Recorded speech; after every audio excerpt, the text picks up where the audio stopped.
Dans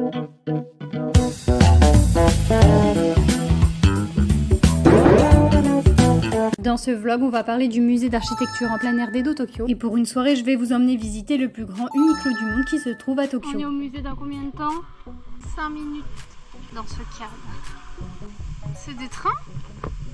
Ça a l'air mignon par ici. J'aime beaucoup. Il y a des énormes corbeaux ici. Waouh, les papillons.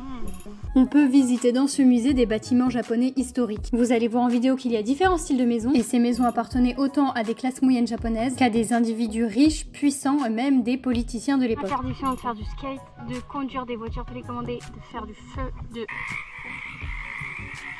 d'utiliser son téléphone en marchant, ne pas vendre des trucs. Bon, je crois qu'il y en a un qui avait soif. Ça a le goût de café, de thé, de plein de goûts en même temps. Ouais, imaginez un arrière-goût de café, un goût de thé. Voilà. Bon, c'est frais au moins.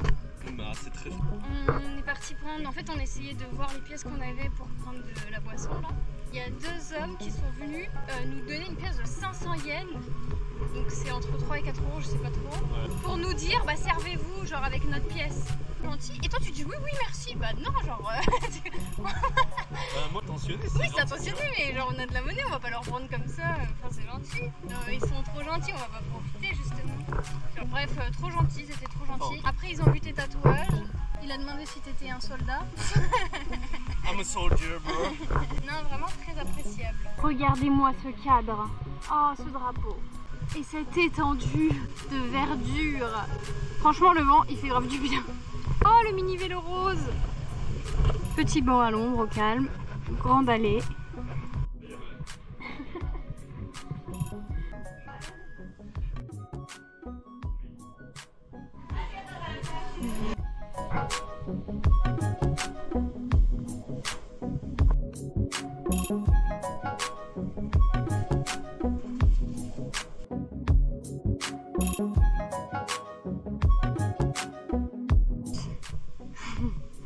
Albert, reporter.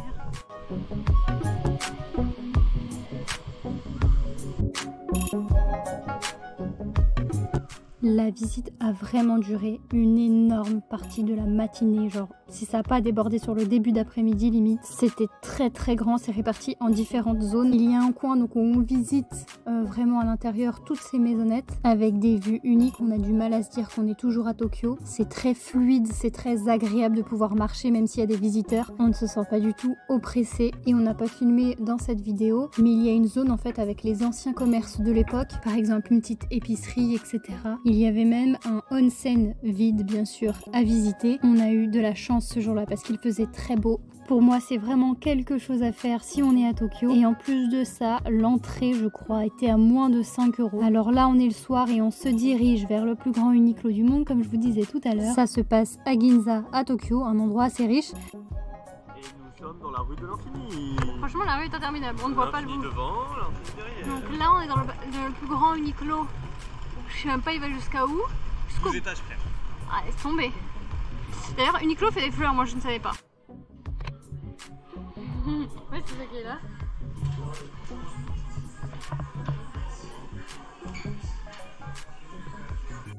C'est marrant parce que les vitrines qui sont au milieu, elles prennent quand même énormément de place. Belle vue sur Valentino. Genre en cachot, j'ai retiré des reflets. Attends, il y a une queue. Ça attend pour Dior. Purée, au secours. C'est trop mignon, moi je kiffe. Fais voir. Toutes les japonaises elles ont ce style là. C'est trop beau je trouve. Ah bah oui la robe elle est là. Bon, après 12 000 étages on n'a même pas fait la moitié. Si on est au 8e ça va. Et on arrive chez les hommes. Yeah. Je crois honnêtement que c'est l'un des magasins les plus propres que je n'ai jamais vu de toute ma vie. Aucun habit ne dépassait des piles, c'était vraiment super impressionnant. J'adore ce magasin. On descend l'escalier, on a pour demain matin. Laisse tomber. C'est de quelle année ça? Elle est très belle. Bien sûr, on n'a pas filmé chaque seconde à Uniqlo. J'ai fait une vidéo complète sur mon compte TikTok d'ailleurs. Le soir, le quartier était très sympa, très animé avec les restaurants bien évidemment. N'hésitez pas à vous abonner pour voir le reste de nos aventures au Japon et je vous dis à très bientôt.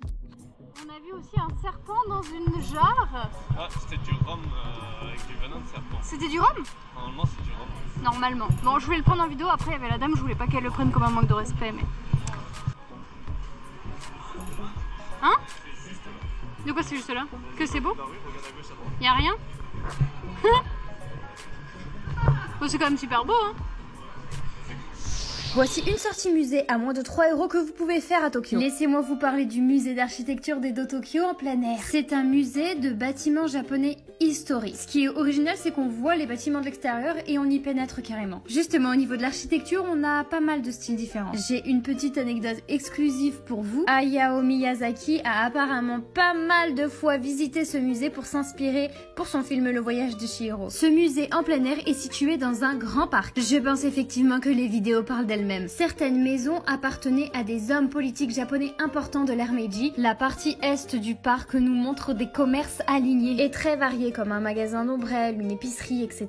On a parfois vraiment l'impression d'être dans un autre temps et on a surtout du mal à s'imaginer encore à Tokyo. La visite est vraiment assez longue, vraiment plusieurs heures, je vous assure. On a même pu voir un onsen, ça vaut vraiment le détour. Il y a des points pour s'hydrater un peu partout sans grande surprise. N'hésite pas à t'abonner pour me donner de la force. Bye. On est allé dans l'Uniqlo le plus grand du monde. Écoutez bien, il est sur 12 étages et ça se passe à Tokyo. Déjà, première fois que je vois un Uniqlo Coffee et un Uniqlo Flowers. On entre, les mecs nous mettent le paquet. Regardez-moi ces animations du futur. T'as des parapluies qui tournent et des chaussettes qui tournent, les gars. Dans mon Uniqlo de banlieue, moi j'ai pas ça, je vous le dis direct. Vous allez voir, en plus de ça, il y a pas mal d'écrans partout. J'ai été étonnée par la propreté des lieux, il y a rien qui dépasse, regardez-moi ça. Je suis sûre que même le Primark au Japon, si ça existe, ce serait nickel. Il y avait un coin où on pouvait customiser nos t-shirts. Je sais pas d'ailleurs si ça existe en France, en tout cas c'est stylé. Du coup, ils ont des modèles grave sympas avec des petites références sur le Japon et tout. Le coin des enfants était trop mignon. Bien sûr, il y avait les pubs pour les t-shirts Nintendo, mais également Dragon Ball Z, parce que oui, c'est sorti un mois en avance par rapport à la France, sans oublier toutes les autres licences qu'on aime tant. Sans rentrer dans le détail de chaque étage, mais il y avait un coin pour le sport. Et dans l'étage enfant, il y avait quelque chose d'assez sympa. En fait, ils expliquaient comment une bouteille plastique peut se